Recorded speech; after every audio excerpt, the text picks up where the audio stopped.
নমস্কার বন্ধুরা, আমি সুনন্দার হেসেল থেকে বলছি। আমি সুনন্দা। আমি আজকে আপনাদের জন্য একটা নতুন রেসিপি করে দেখাবো। সেটা হচ্ছে আটার নরম তুলতুলে রুটি। কিভাবে বানাতে হয় সেটা আমি আজকে আপনাদের কাছে দেখাবো। উপকরণ লাগবে, প্রথমে আমি একটা কড়াই নিয়ে নিলাম।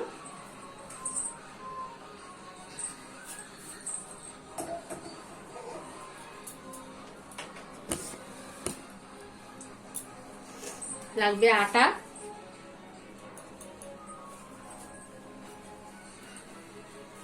জল, একটু লবণ। এক বাটি আটা নিয়ে নেব। আটা নিয়ে নিয়েছি। এবার আমি কড়াইতে জল দিয়ে দেব, এক মগ, ছোট মগে।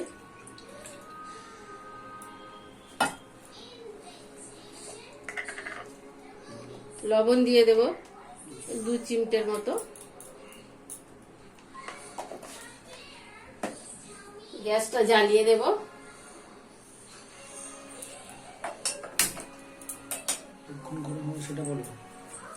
জলটা ফোটা পর্যন্ত গরম হবে, জলটা ফুটে উঠবে, তারপরে আমি আটা দেব। জলটা ফুটে গেছে, টকবক করে ফুটছে। এই জলটাতে আমি এবারে আটা দিয়ে দেব।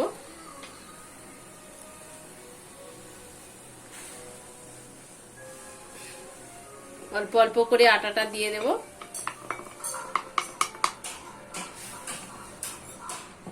দিয়ে একটু নেড়ে দেব ভালো করে।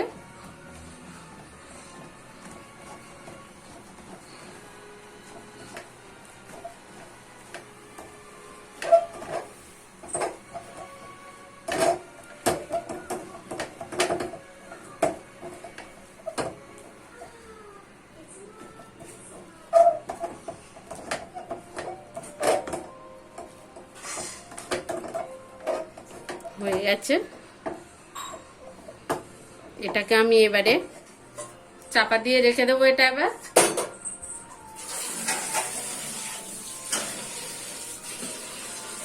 ঢাকনা দিয়ে রেখে দিলাম। আর 10 মিনিট পরে খুলবো। তাহলে বন্ধুরা, আমি 10 মিনিট ঢাকা দিয়ে রেখেছিলাম। এটাকে খুলে দিলাম। দিয়ে একটা জায়গা নেব, একটু সাদা তেল দিয়ে দেবো 1 চামচ।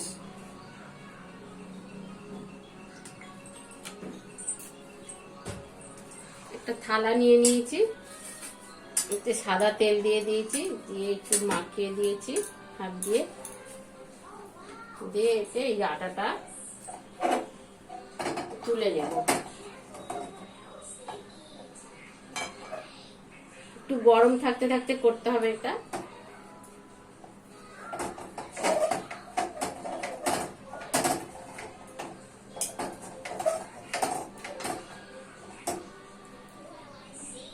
এটাকে আমি এবারে মাখিয়ে নেব। কম কম আটা দিয়ে এটা একটু মাখিয়ে নেব গরম গরম।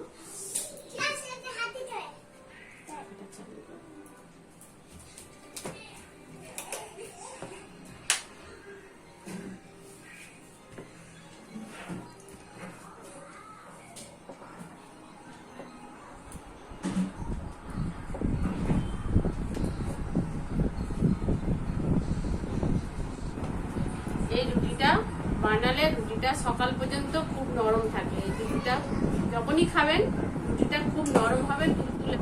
বাচ্চা বয়স্ক সবাই খেতে পারবে রুটিটা।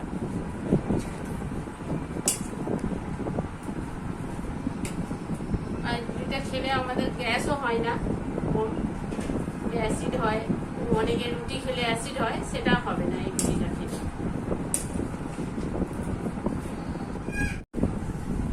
আমার আটাটা মাখা হয়ে গেছে।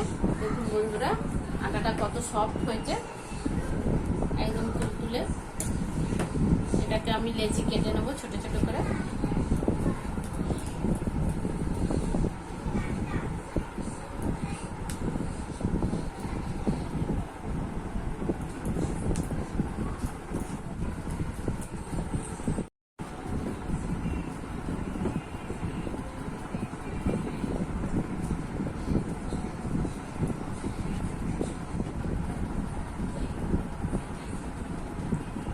এবারে আমি রুটিগুলো বেলে দেখাবো।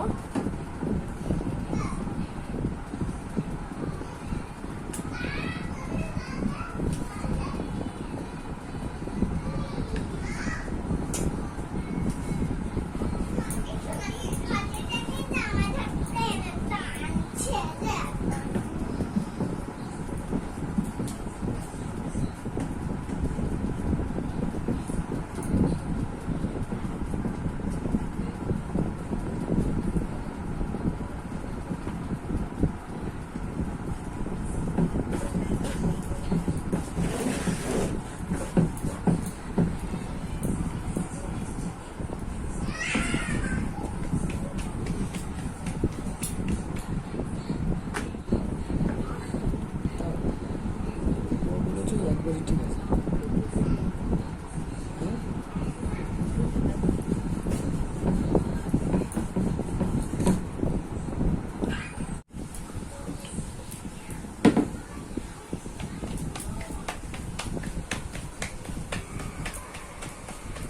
আমার সবগুলো রুটি বেলা হয়ে গেছে। আমি এবারে রুটি সেঁকতে চলে যাবো।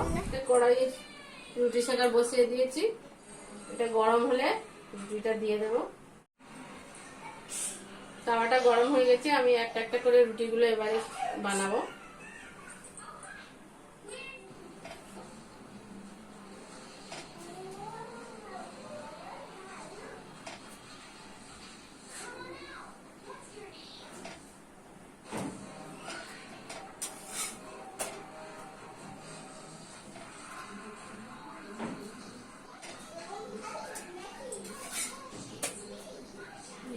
দেখুন কেমন ফুলো ফুলো রুটি হয়েছে।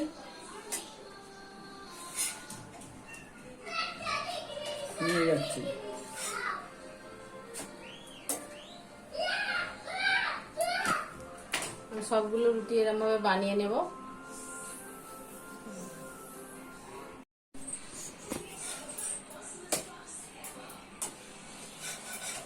সব রুটি করা হয়ে গেছে।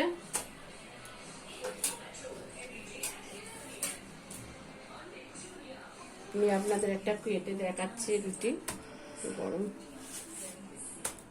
হয়েছে, এক হাত দিয়ে ছেড়ে যাচ্ছে, যে নরম তুলতুলে একদম।